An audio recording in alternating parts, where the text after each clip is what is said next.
আপনি কি কখনো ভেবেছেন যখন কিছুই ছিল না তখন কি ছিল? যখন সময় নিজেই জন্ম নেয়নি তখন কোথায় ছিলাম আমরা? আজ থেকে ১৩.৮ বিলিয়ন বছর আগে একটি বিস্ফোরণ ঘটেছিল। একটি বিস্ফোরণ যা সৃষ্টি করেছিল সব কিছু: সময়, স্থান, পদার্থ, শক্তি, এমনকি আপনাকেও। কিন্তু সেই বিস্ফোরণের আগে, সেই শূন্যতার আগে, বিজ্ঞানের সবচেয়ে বড় রহস্য আজ নেবুলা নেশন উন্মোচন করতে চলেছে। আপনার মন প্রস্তুত করুন, কারণ এই যাত্রা আপনার চিন্তার সীমানা ভেঙে দেবে। বিজ্ঞান বলে বিগ ব্যাং হল সময়ের শূন্য পয়েন্ট, মহাবিশ্বের জন্মক্ষণ।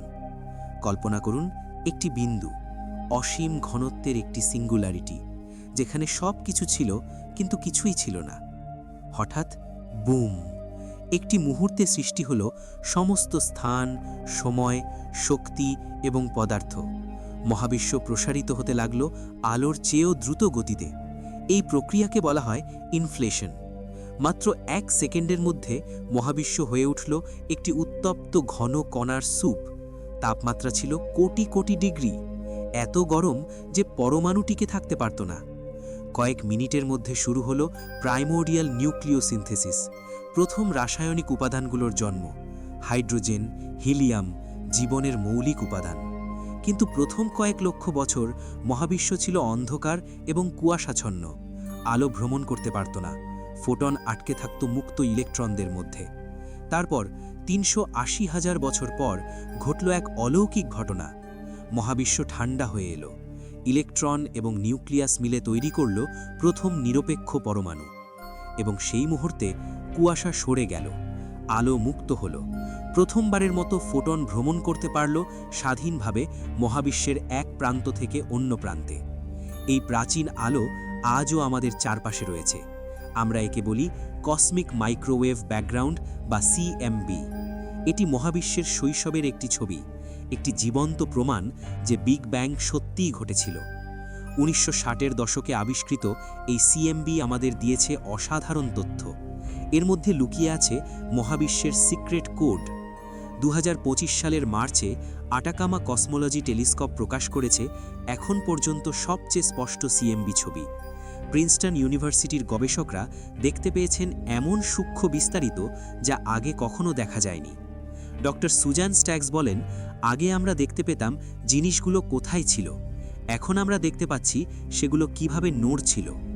এই সিএমবি থেকে আমরা জানতে পারি যে সাধারণ পদার্থ মহাবিশ্বের মাত্র ৫%, ডার্ক ম্যাটার ২৭%, ডার্ক এনার্জি ৬৮%। আমরা যা দেখি তা মহাবিশ্বের একটি ক্ষুদ্র অংশ মাত্র, বাকিটা রহস্য।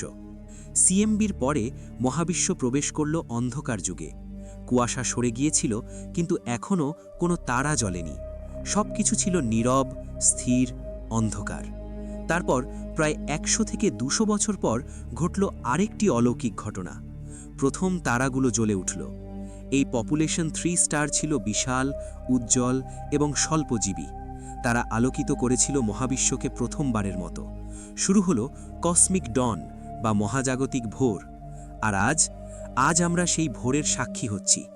জেমস ওয়েব স্পেস টেলিস্কোপ, মানব সভ্যতার সবচেয়ে শক্তিশালী চোখ, আমাদের দেখাচ্ছে সেই প্রাচীন গ্যালাক্সিগুলোকে।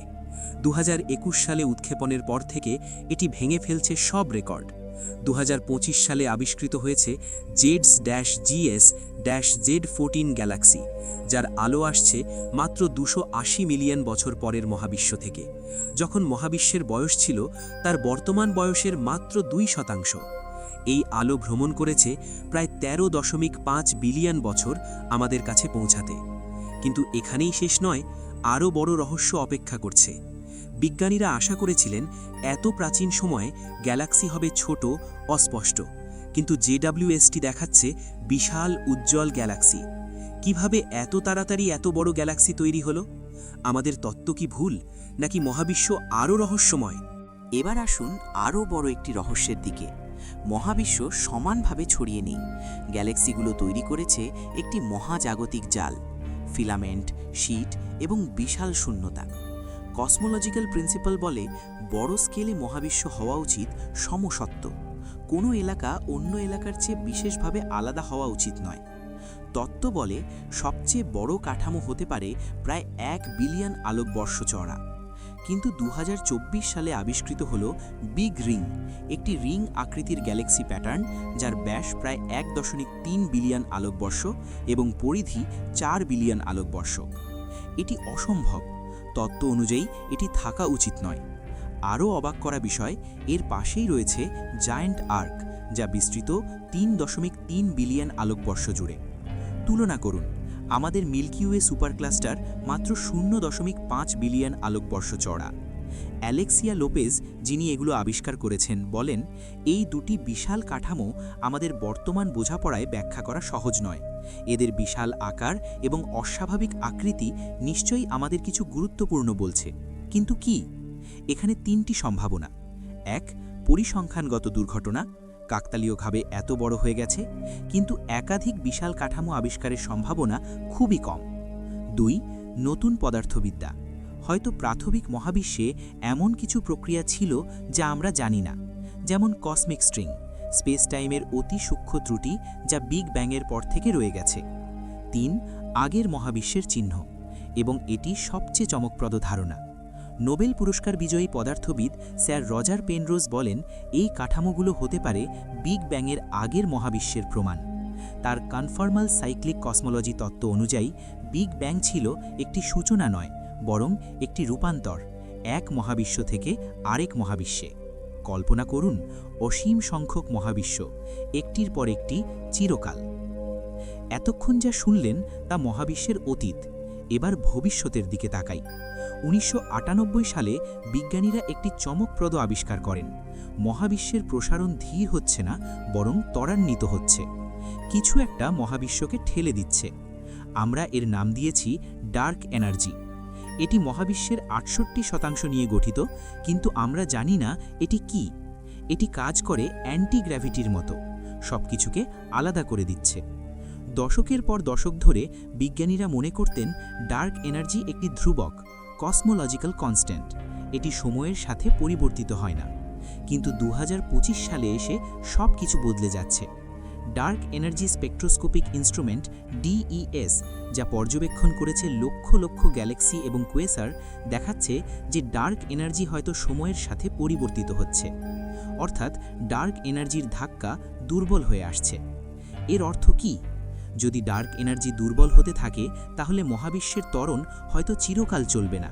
হয়তো একদিন মাধ্যাকর্ষণ আবার নিয়ন্ত্রণ নেবে, হয়তো মহাবিশ্ব সংকুচিত হবে, হয়তো আসবে বিগ ক্রাঞ্চ, বিগ ব্যাংয়ের বিপরীত, এবং তারপর আরেকটি বিগ ব্যাং। এবার শুনুন সবচেয়ে সাহসী তত্ত্ব।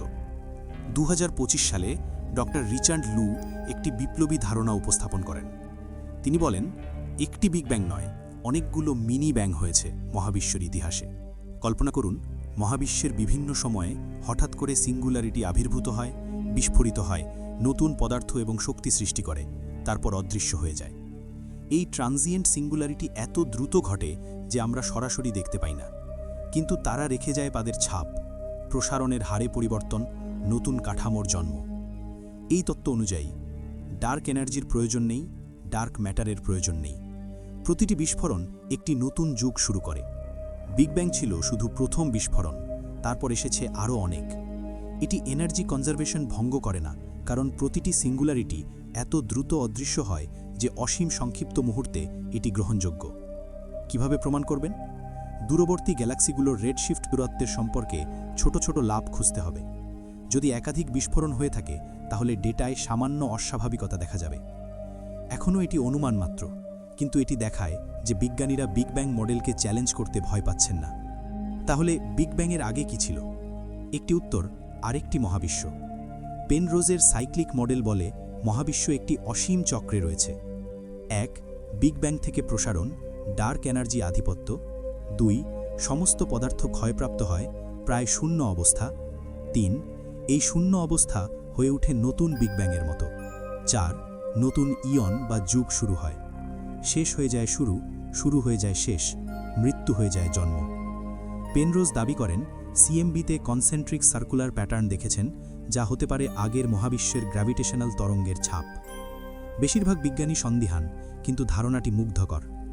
আরেকটি মডেল হল লুপ কোয়ান্টাম কসমোলজি, যা বলে বিগ ব্যাং ছিল একটি বিগ বাউন্স। আগের মহাবিশ্ব সংকুচিত হয়েছিল, তারপর রিবাউন্ড করে আমাদের মহাবিশ্ব তৈরি করেছে। এক্সিপাইরটিক মডেল বলে উচ্চতর মাত্রায় দুটি ব্রেন সংঘর্ষ করে মহাবিশ্ব তৈরি করে। এসব তত্ত্ব এক জিনিস বলছে, হয়তো বিগ ব্যাং সূচনা নয়, একটি রূপান্তর মাত্র। তাহলে চূড়ান্ত উত্তর কি? বিগ ব্যাংয়ের আগে কি ছিল? সত্যি হলো আমরা জানি না। 3টি সম্ভাবনা। 1. সময়ের জন্ম।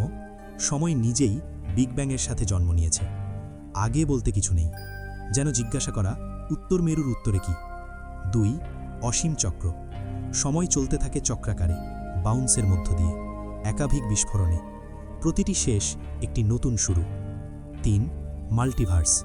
আমাদের মহাবিশ্ব অসীম মহাবিশ্বের একটি ক্ষুদ্র বুদ্বুদ মাত্র। আজ আমরা যা জানি: 1. বিগ ব্যাং সত্য, সিএমবি তার প্রমাণ। 2. জেডব্লিউএসটি দেখাচ্ছে অসম্ভব গ্যালাক্সি। 3. বিশাল কাঠামো চ্যালেঞ্জ করছে তত্ত্ব। 4. ডার্ক এনার্জি পরিবর্তনশীল। 5. নতুন তত্ত্ব প্রশ্ন করছে সবকিছু। কিন্তু সবচেয়ে বড় প্রশ্ন থেকে যায়, আগে কি ছিল? হয়তো একদিন আমরা জানব। হয়তো সিএমবিতে লুকিয়ে আছে সূত্র। হয়তো কোয়ান্টাম গ্র্যাভিটির নতুন তত্ত্ব দেবে উত্তর। হয়তো জেডব্লিউএসটি আবিষ্কার করবে এমন কিছু যা বদলে দেবে সবকিছু। অথবা হয়তো এই রহস্যই মহাবিশ্বের সবচেয়ে বড় সৌন্দর্য। আপনার কি মনে হয়? সময়ের জন্ম, অসীম চক্র, মাল্টিভার্স? কমেন্টে জানান আপনার মত। এবং যদি এই যাত্রা ভালো লেগে থাকে, সাবস্ক্রাইব করুন নেবুলা নেশানে, কারণ মহাবিশ্বের আরও অনেক রহস্য অপেক্ষা করছে আমাদের জন্য। নেবুলা নেশান, যেখানে রহস্য মিলে যায় বিজ্ঞানের সাথে।